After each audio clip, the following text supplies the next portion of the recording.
We're discussing corporate buyers, basically, of single family homes and the effect that that's been having on the housing market. I know you've probably seen it Hmm. because you really can't. I feel like I was actually texting a agent today, and she works with a builder, and I was like, I feel like you can't throw a stone without hitting a new construction development in Atlanta because it's just so many of them here. And so Yes.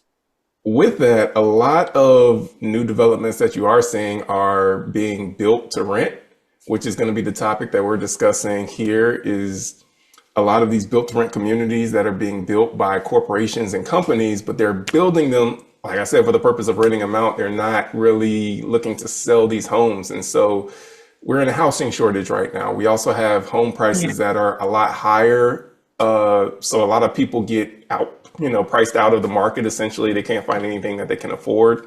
I feel like the whole thing of a starter home is not even a thing anymore. People just go after what they want simply because there are no home prices that are in the 150,000, $200,000 range that you can just go and get anymore. Those things just don't exist. So, but no, I want to hear from you a little bit. Like, what are your thoughts? I guess with some of the pros and the cons. Like, one of the things that I heard, I'll say before I turn it over, is I was listening to a video and some of the numbers were that it's only about 2% or 3% of the homes that are out there that are owned by corporations. It's really hard to pinpoint exactly what the percentage is because it also varies depending on the area that you live in. So some areas have a much more dense, uh, I guess you could say, group of homes that are owned by corporations, whereas others it might be a little bit more sparse. So what are your thoughts about that in terms of just the areas that have a lot of corporations and corporations buying up more and more properties in general? Yeah, I think because I'm one of those few realtors that actually work with rentals as well. Hmm.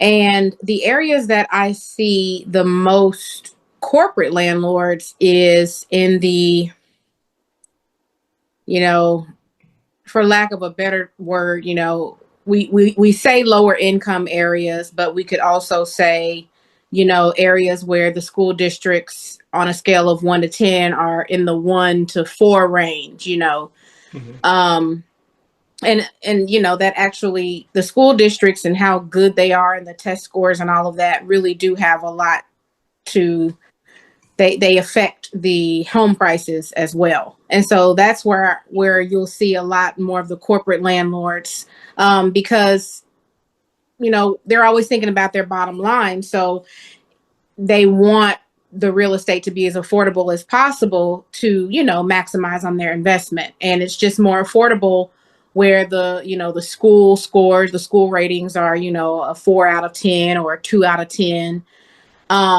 And also like in certain areas, like in where they're higher income, Hmm. you'll see where there's more either private landlords, or if there are corporate landlords they're far and few in between, and they will have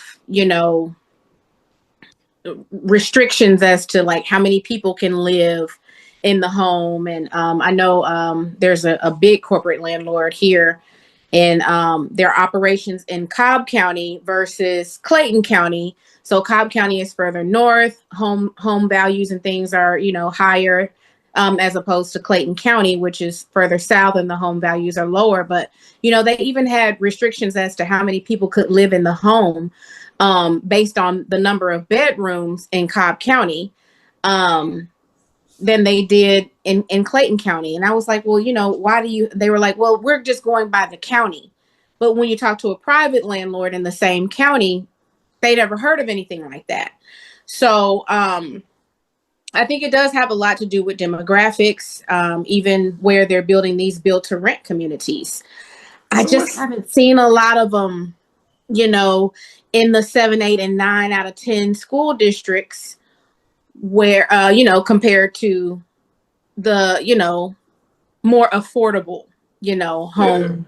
So no, let's talk about the demographics for a minute. I mean, because obviously that's it has an effect on where these things are being built. You've got built to rent communities that are popping up typically in your lower income areas. At least when I travel to, areas that are higher income, tend to be, better school districts or whatever it might be. You don't find as many of those homes there. So, I mean, how does, at least the way I'm seeing this is that it's taking away from the housing supply in the areas that need it the most. Areas that are lower income, let's say, they may be more minority occupied areas that could benefit more from having a larger housing supply to help reduce some of the housing costs, or the Mm-hmm. prices of housing and everything like that. I think that it's affecting those areas even more because you have those companies that are coming in, and maybe you can buy homes cheaper there and you can buy up a whole large portion of them.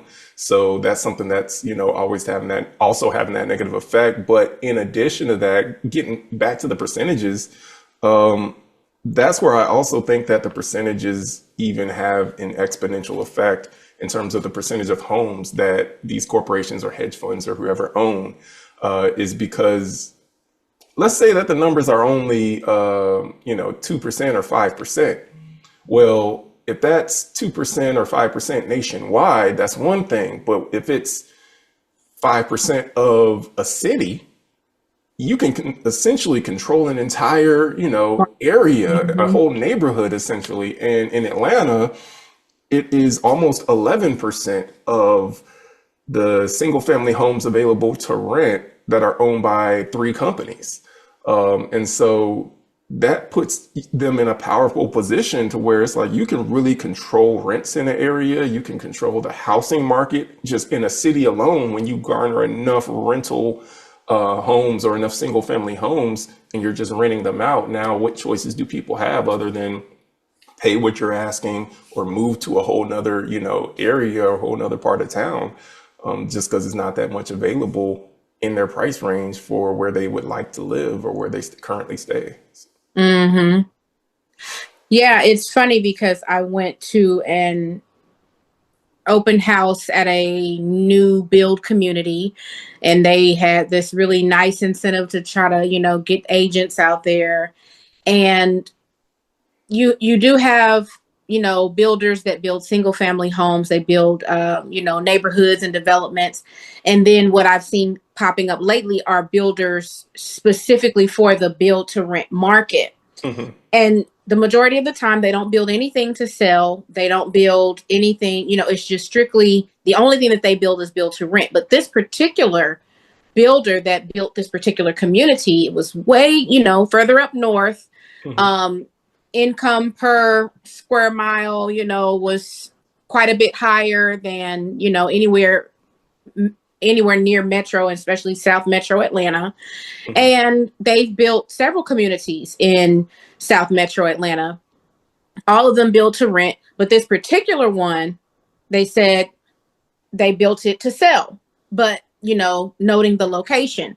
And that's the thing. I know about the Atlanta real estate market, but, you can take the same builder, same building materials, same quality of home, same floor plan. You put it here, you put it in the West as opposed to the East, and they can have two totally different price points. And so for these builders that are building to rent, if they are going to put it into a community, from their standpoint, if I can make 100 or 150K per pop, per home, more, then, I'd rather place it in this area and then I won't offer it build to rent. Also, you know, it's just not a lot of people a lot of times in those areas. If they are in those areas and the income per capita is higher in that area, then, the reasonable expectation would be that, they can afford to buy. They can, um, we can get what we really want for the home. But at the end of Yeah. the day, they're looking after their bottom line. If we never sell this home, we can always make money on it. Oh And it's just yeah, a never ending investment. it's always going to be about money in the end. Mm-hmm. Yeah. It's a business, for a reason. And I mean, I think that your average American's at a disadvantage because 2020. 2021 in the pandemic when interest rates were, 2%, 3%, and people were trying to buy homes, getting outbid by corporate investors, institutional investors who had hundreds of millions of dollars that they could just throw into real estate market or even tens of millions of dollars. And so Hmm. you've got a home that someone might be able to pay asking price for. Maybe they can go 5 or 10,000 above asking price, but you've got a corporation who can come in, put 30, 40, $50,000 above asking price, and they can just pay cash for the home. And just like that, purchase up an entire neighborhood, an entire subdivision, a whole lot of the homes that are out there available for sale. And it's Hmm. kind of provide, it's one of these things. I actually spoke about it in a video not too long ago where it's like, should there be rules and restrictions on how many single family homes corporations are allowed to own? Single family homes is the number one driver for wealth for most of Americans. The median net worth of homeowners is 40 times greater than the median net worth of renters. Hmm. Homeowners typically also have more in savings. A lot of things that drive wealth for many Americans is the equity that they have in their homes. And so with that, it's for corporations who have bigger balance sheets and a lot more equity that they can take and throw at, just purchasing up a large amount of real estate and just being able to control that market. Is that something that they should make rules or laws against? I Hmm. don't know what your thoughts are with that, but Yeah, I mean, I definitely think so. The United States has laws against monopolies in just about every other industry. Every other industry is now heavily regulated. Um, but I think it's just again at the I guess the state legislative level. mhm, Citizens and the residents, we're going to have to bring this to their attention because I don't know that our senators and our governors and all of these people, they're not really focused on that. As far as legislation is concerned, but if in Atlanta, I was listening to some videos about this very topic for this particular market, and they were saying that 42% of homes last year were purchased by you know um, big name investors, and that's almost half. That's over a third. One in three. mhm, So it's concerning and it's disturbing. I know there was this in the World Economic Forum a few years back, probably 4 or 5 years back. There was a person that made a speech, and it was entitled "You Will Own Nothing and Be Happy." And they were saying that by the year 2030, that's essentially where we're headed. mhm. With these corporations, corporate investors, and Have you ever you been to just Europe? I've been to Ireland. Does that count? Probably not. Yeah, I mean, I think they would say it counts. Okay, okay. No, it's the same thing in Europe, or in other countries that are not in the U.S., where you have a lot of people that rent, but a lot Hmm. of people that don't own. They just rent the places that they live in. And I'm not saying it's every country in Europe. I've traveled throughout about 15 countries in Europe. But you Hmm. have some areas where there's just a lot of people that just rent homes and not a lot of home ownership. And I think that's Hmm. definitely where we're headed as well. But one of the things that I did want to get into that I have to restrain myself from not responding every time I hear it, which is it's cheaper to rent than it is to own. I mean, Yeah. that's the argument that I hear made so often by people who aren't in corporations. And I'm like, have you drank enough of the Kool-Aid to where now it's, you're believing the story or the lie where it's cheaper to rent than to own?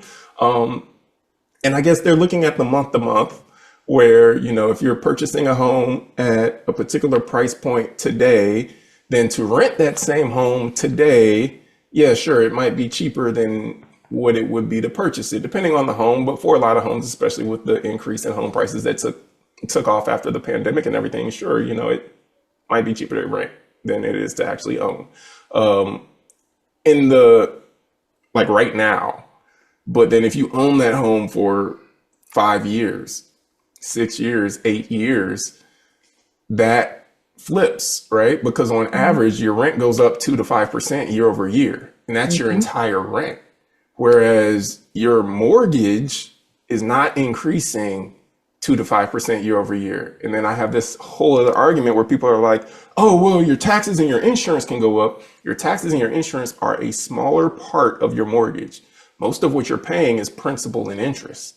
It's not Mhm. taxes and insurance. So if taxes Right. and insurance goes up, that's a smaller portion of your overall mortgage payment that's increasing.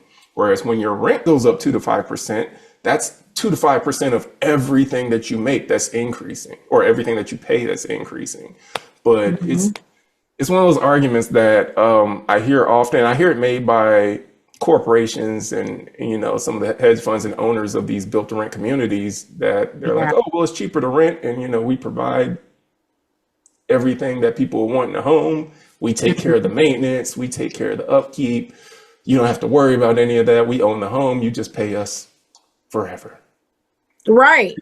And I think, in their mind, they probably do believe that um for some reason people feel like it's cheaper to rent, but I think the number one group of people who feel like it's probably cheaper to rent probably have never been owners.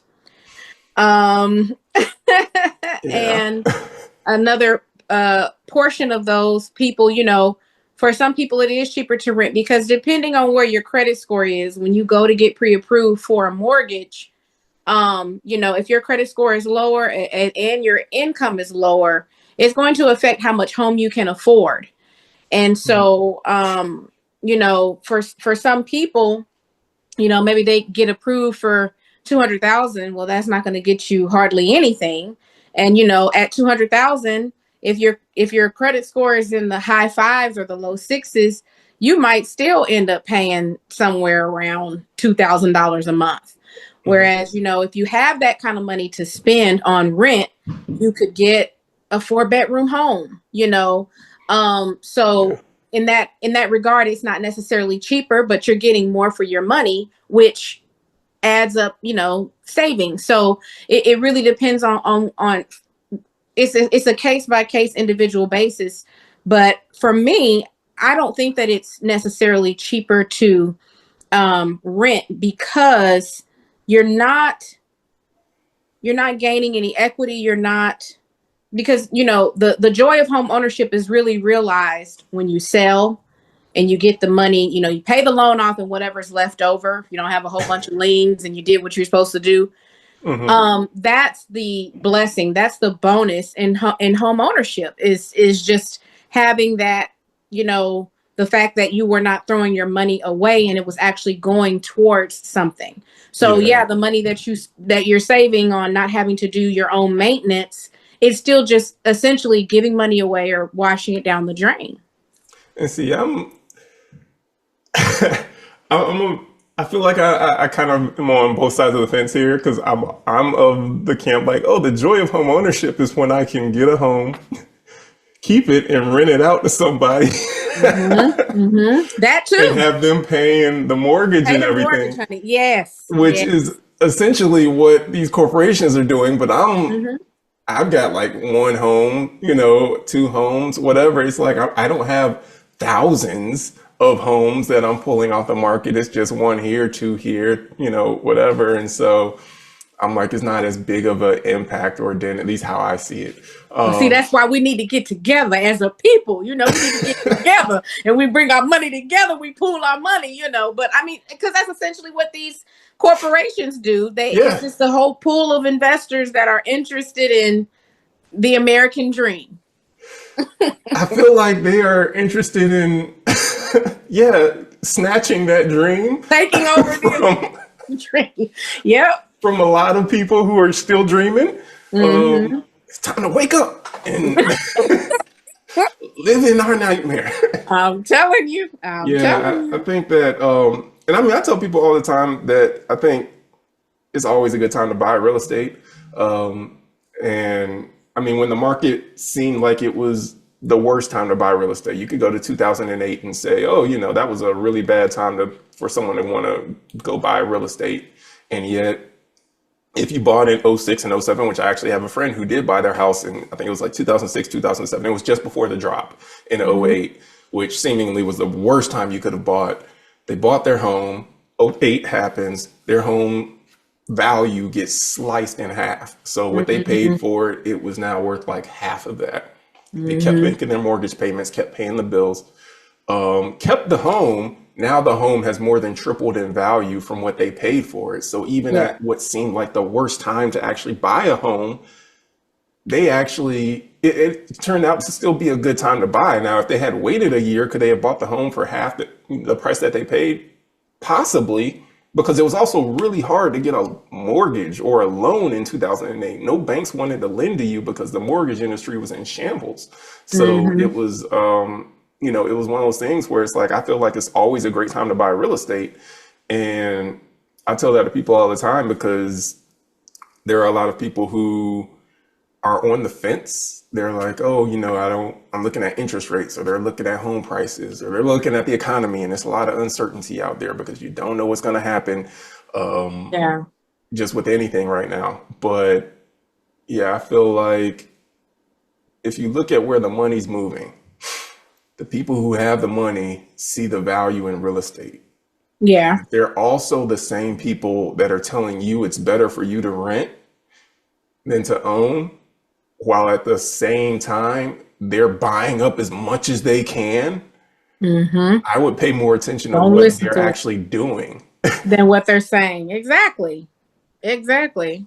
Yeah, it's Yeah.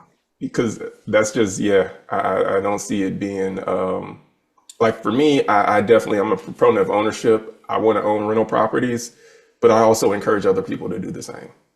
I don't Mhm. encourage people to rent because I want people to fill my properties. It's like, no, you should absolutely, work toward building wealth as well. There are always going to be people to rent to because there are always going to be people to rent to. Yeah. But, um, but yeah, that's where it's at right now. I think it's going to end up getting to the level of no return before anything gets done about it. Mhm. At least Yeah. I that's mean, where I see it. unless we have another, market. The thing about when interest rates drop, because I mean, I remember when you and I, one of our first conversations, and I was telling you about my 3.5 or 3.75% interest rate, and you were like, Hmm. "Yeah, I don't think the rates are ever going to get that low again," and Oh yeah. it just broke my heart. But hey, it could potentially get to that place just depending on what's going on with the market and the economy. I'm sorry, and how they try to bounce it back if it crashes, because essentially that's why the interest rates were as low.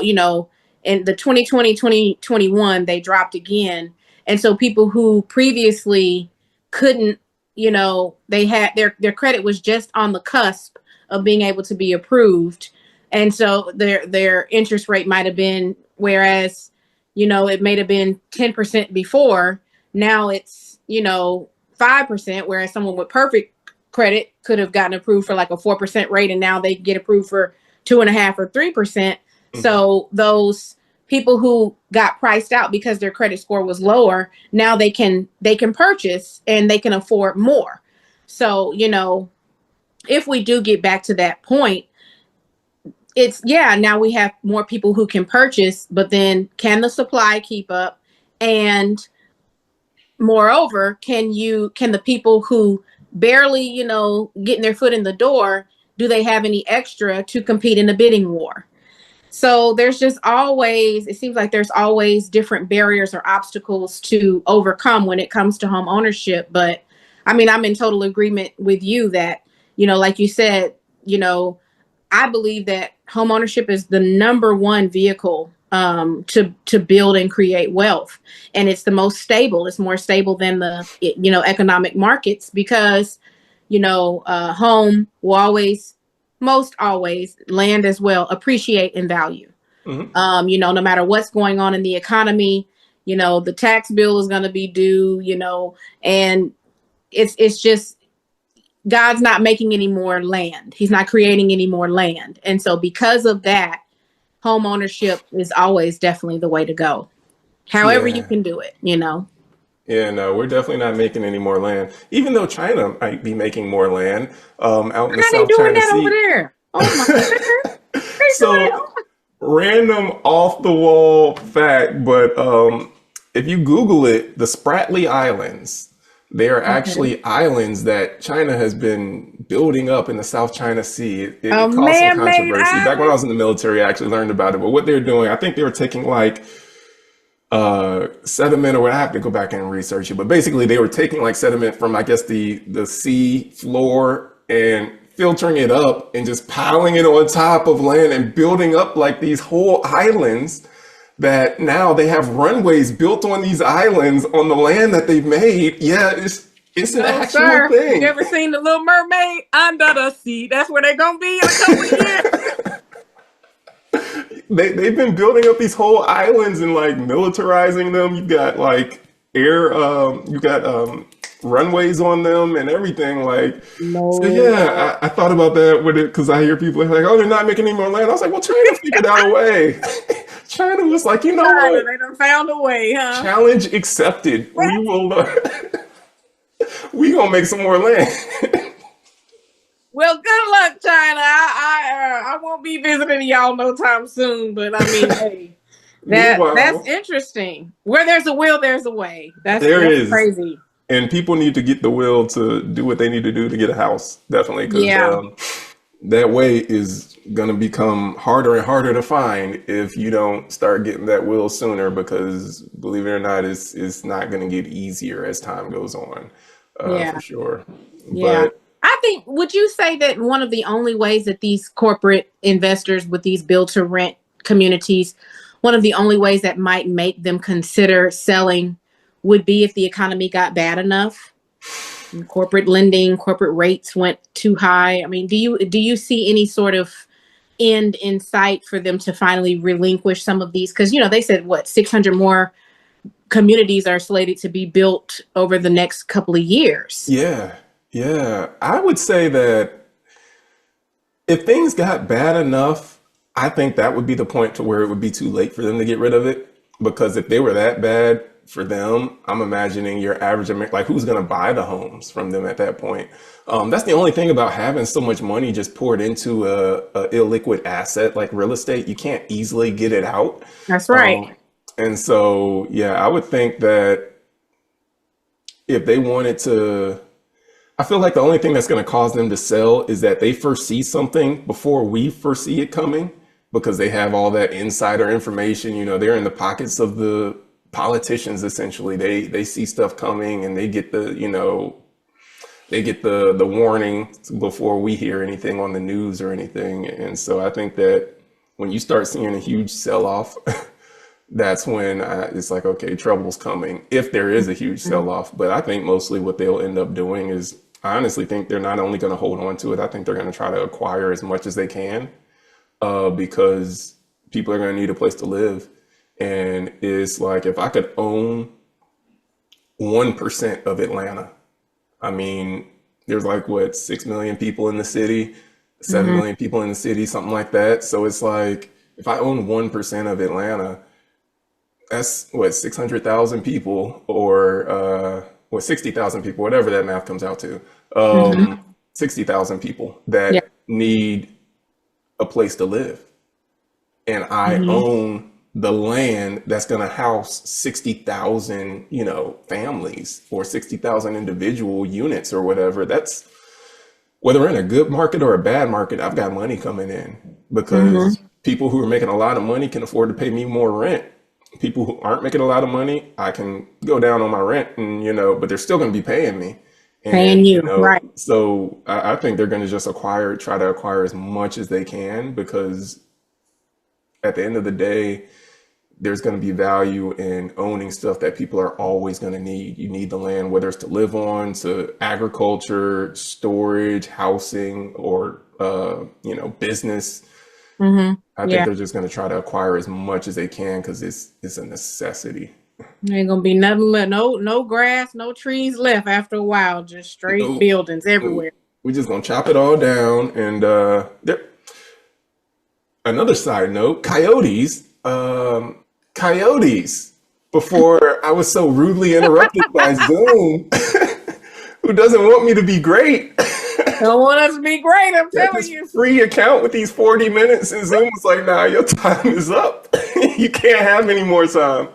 Um, you gotta pay to be great. I feel like it used to be free. You could just, have a platform and a voice, and, You could talk 8 hours until your voice ran out and they wouldn't say nothing. But now everything is a subscription. like when you Everything. had, what was it, you used to have the payphones or whatever, and it was like you Mhm. put the quarters in there or whatever, and, you make a phone call, but you could stay on that phone all day if you wanted to for that Yep. 25 cents or 50 cents. It wasn't like, oh, you only got like 10 minutes to talk, and then everything just got more monetized. So, any case, no, when you were talking about, soon it's just going to be no trees, everything's going to be, leveled out. And Mhm. I mean, it definitely on a side note, but I'm pretty sure the coyotes is what I'm hearing because there have been a couple times sleeping at night or early in like the AM of the morning, like 3 a.m. in the morning. Yeah, I will hear these like noises, but it's like laughing hyenas almost, like just a Oh my cackling, gosh. so loud. It's like the creepiest thing you've ever heard, but it's like I Mm. just hear it in the background, and I'm like, oh my goodness, this is. I'm sure it's because all of the subdivisions that are getting built, in Henry County and everything, and they don't have anywhere else to go, so they're just getting pushed We've further and further. encroached on their natural habitats. Yeah, now they're at Frederick's house. And so, that just does not jive well with me at all. But no, when we were Those chickens are on our commercial enclosed. break, our Zoom commercial break, um you made a statement though that I honestly didn't think about when you were like, "Oh no, everything is, gone to subscription because, it used to be you could pay for something once and you owned it, and now they want you to subscribe for everything." And it got me thinking, you know what you're seeing now is like the beginning stages of potentially what we could be seeing in that version for housing. Whereas Mhm. like you people used to buy a house and own it. Now Mhm. everybody just rents them. You just pay every month forever to rent a house, and then when you die, you own nothing to pass along to your kids. You have no Mhm. nothing that you own that you can, will to your kids or give them as an inheritance, which is Mhm. also a biblical thing, by the way. Leaving an inheritance to your children's children is actually a good thing. Mhm. But that's not something that people value anymore. And I don't think it's going to be something that, a lot of people are going to be able to participate in simply because of the way that things are going, where it's like, you know what? The housing version of a subscription is corporations own all the housing, and then you essentially subscribe to, renting. You pay your Mhm. monthly fee and that's it, but you don't actually own the property anymore. And I think I'm not for it. I think it's a downside of where things are headed. Now, I don't know if it's going to get that deep into it, but I just feel like, what, we're heading in a direction that I feel that slope is going to get slippery beyond saving before we actually turn course and start doing anything that's going to be meaningful. Yeah, and for Generation Y, Z, and beyond, we're gonna sound like the old fogies, those of us who belong to Generation X and all, all of before that, the baby boomers and all of that, I remember a time when, but it's essentially, you know, for us compared to the income that we've brought in, and the economy that we were brought up in and the economy that we're used to, it was more affordable to us, for us to purchase because of the times that we came into being into the earth, right? Hmm. um but as the years progress, everything has always gotten more and more expensive. Going back to the Bible, if you read in Revelations, it talks about a denarius for a loaf of bread. It's talking about the end times. And if you look Yes. up what a denarius was in those days, it was a full day's wages. And Yes. so, to Generation Y, Z, and beyond, it is going to absolutely be more affordable. It's going to be cheaper for them to rent, to not own anything, because everything is going up for the amount of labor and hours that you're putting in at the job versus the amount of money that you take home. It used to be that cost of living and income would be adjusted rather, not never equally, but in line kind of with each other. But Hmm. now, cost of living is up here, and we're lucky if income is even creeping up, and by the time it halfway gets, it is, cost of living shoots up again. And so Hmm. you know it's not, we see where it's going, and all we can do is sound the alarm, simply because we know what things used to be like.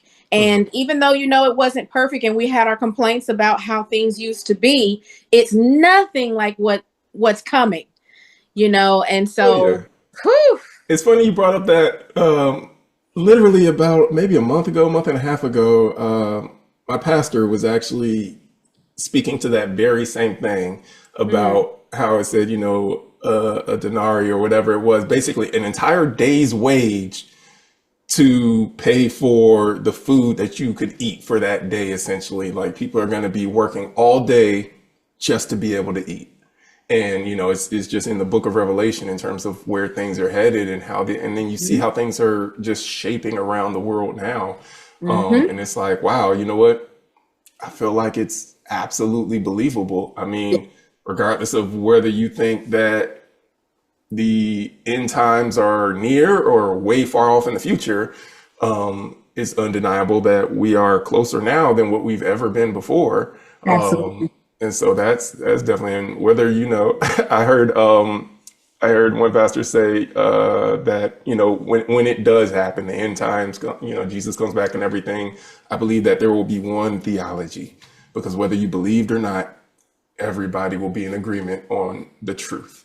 Hmm. That happens. But yeah, no, I definitely see that happening. And I think that, like you said, people need to, all we can do is sound the alarm, really, but people got to wake up and start doing what they can to at least try to get on the front end of things. Yes. Because you can very easily be on the opposite side of it, where you are working all day just to be able to make ends meet. And there is no way up for you, because that gap between where you're at and where you could actually be comfortable is going to get so wide that you're not going to be able to Yes. cross it anymore. Yeah. The middle class has essentially disappeared. It's the haves and the have nots.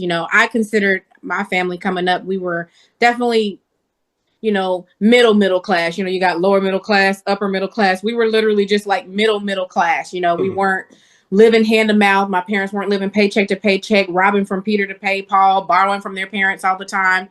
They both had good government jobs, so we were okay. But it's either you're going to have it or you're not, and that's just simply where we're heading, which is why the mark of the beast. And if you want to buy and sell and eat, you're going to have to have this mark. But just thinking about it, and this is one reason why I'm like, well, I got to get a house so I can have me a garden, and I don't have to depend on the store. And I know you were telling me you had chickens and stuff, so you Oh weren't really yes. affected by the egg price hike. These are things that we have to think about, because if there is some sort of new world order and the Hmm. antichrist is controlling even the housing market, no, you can't, this is a rented home, and you can't build a garden to feed your family on this rented home and this rented land. It's just about not having anyone tell you what you can do on your own property. So even if it's just one house that you can own and have for yourself, I think going into these end times is going to be very, very wise to get something and not let it go, not sell it for nothing, keep it, and ask and keep praying for wisdom and mercy. Oh no, I agree completely. I did not know that my chickens were going to be as great of an investment as they were. Because when we got them, eggs were like, $1.70 for a Yes, a dozen or dozen. whatever. And Yeah. then like we just kept getting more chickens. And next thing you know, it was like $5, $6 eggs, or $5, $6 a dozen Yes. or $5, $6 for a dozen eggs. And all of a sudden people are like, are you guys selling eggs? I was like, well, yeah, we are. How much? It's like, okay, well, I had no idea that my chickens became more valuable. They appreciated over time, just like a house. Wow. They've earned their keep. But Who no, would have no, thought? I agree. And the never sell anything is the thing that I'm like, yes, get the house, don't ever sell it. Grandma left you a house, I don't care what shape it's in, fix it up, keep it, rent it out, live in it, but don't sell it. Hmm. Buy another house if you want to live in a different house, but rent that one out and then Hmm. pass that one on and just let it continue to build so that your grandkids have like 5 or 6 different properties that they own Hmm. and everybody's just adding to it or whatever. But Yeah. Yeah. Take the equity out of the ones that you do have. It might be hard to find money to purchase multiple properties, but that's when you take the equity out of the homes that you do have, which is either going to come from you buying low or it's going to come from you just holding on to that property and purchase more property. There are so many different ways to skin a cat. But and that's essentially what these corporate investors do. They have these huge condominium complexes or apartment complexes. They refinance them. They take the cash and then they go and reinvest it.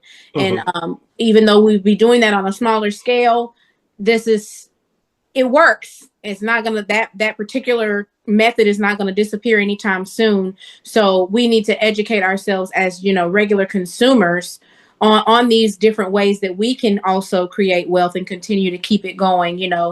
I had a client who it was an inherited home and they had just gotten into a financial bind, and we had a big corporate landlord that gave us an offer, and you know they were about, like you were saying, you said like 30 or 40K more. These people were about 80K higher than we got so many offers on this home, but any regular standalone investor like you and I, we were mhm, asking what 220 for the house. yeah. And we were getting all these 140, 150 offers. Whereas this big corporate landlord was like, oh, we'll give you 210. We'll give you 208. That's what 50, 60K higher than what these little guys can do. Hmm. And so it's if you it depends on where you are. We That wasn't really what they wanted to do because we knew that they were just going to turn around and rent it, right? Hmm. But you know they can offer you more money, and that's how they get it, because the American, there's greed and there's also need. Hmm. And so when there's greed and need and you have someone offering you 50 and 60K higher than everybody else, even though this is your asking price, whether it's realistic or not, who are you going to go with? Oh, you're absolutely gonna go with the money because people are driven by the money. The last thing I do want to say is that with the increase in home prices, another thing that I did here, and I also do lend some credence to. I think that there's some truth in it. Is that the home price increase that we saw throughout the pandemic obviously was driven a lot by the low interest rates, but it Yes. was also inflated due to all of the corporate investors that were buying up all the homes. Mm-hmm. I mean, for every like corporate investor that could just swoop in, pay way above asking price, and buy up 100 homes, you may have had like, a few single families that were actually able to capitalize on the market and buy something that, was interesting that interested them. Mm-hmm. But with that, it was supply and demand. So high supply, low demand, low prices. But when you Yeah. have low supply and high Exactly. demand, you Mm-hmm. get higher prices. So if you've got corporate investors that come in and buy up a whole lot of properties in a particular area, particularly a growing city like Atlanta, you're taking supply off the market. Well, Mm-hmm. there's already a huge demand here because we don't have enough homes to support the number of people moving into the city, let alone the people that already live here that need homes. Yes. And Yeah. so now you're taking supply off the market, artificially inflating those home prices because now it's like, okay, well, the demand is getting even higher and the supply, we're stripping the supply out. So now those home price values get even higher. So when you Mm-hmm. see those corporate investors now selling homes, for 100,000, $200,000 profit, 300,000 profit in such a short frame, a short time frame. It's like that can be done because you've got the money to be able to control the market like that. If you can dump Mm, $100 million into a market, buy up a whole lot of real estate, artificially increase the prices because you've created demand by stripping away the supply, and now the prices are mhm, higher. Now you can sell those homes for a lot more than what you paid for them. That's something mm, that I think people aren't even, paying attention to or looking at because it's not how it used to be driven, which is, oh, the market steadily, slowly increases over time with real estate. You own a home, maybe 5 years, 10 years later, it's like, no, 2 year turnaround, and all of mhm. a sudden you're doubling the value of that home, or, you're getting a $200,000 increase in just like 2 or 3 years. It's like, but these values have been artificially inflated because of the conditions that were set, in such a short frame of time. So, Yeah. I mean, it is what it is, but yeah, I'll leave it to you for any final words. Um, yeah, I think this has been a really good conversation, very definitely very thought provoking.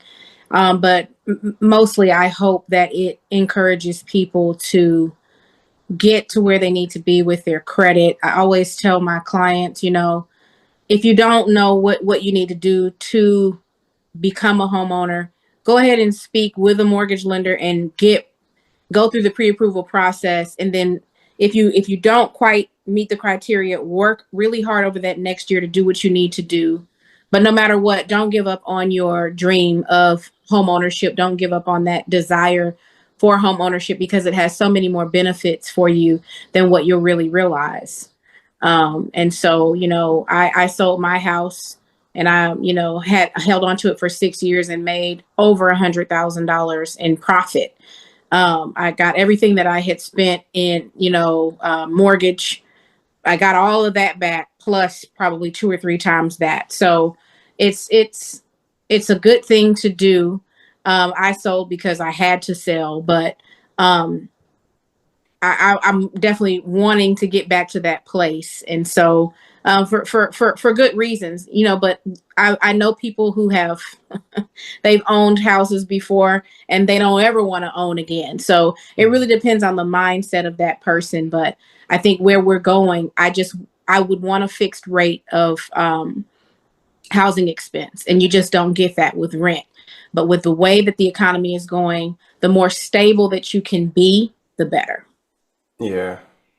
All Yeah. right. Well, no, I appreciate the time, and no, looking forward to next week's discussion. So we'll Yeah, get into it then. absolutely. All righty. All Well, let me right. end this here.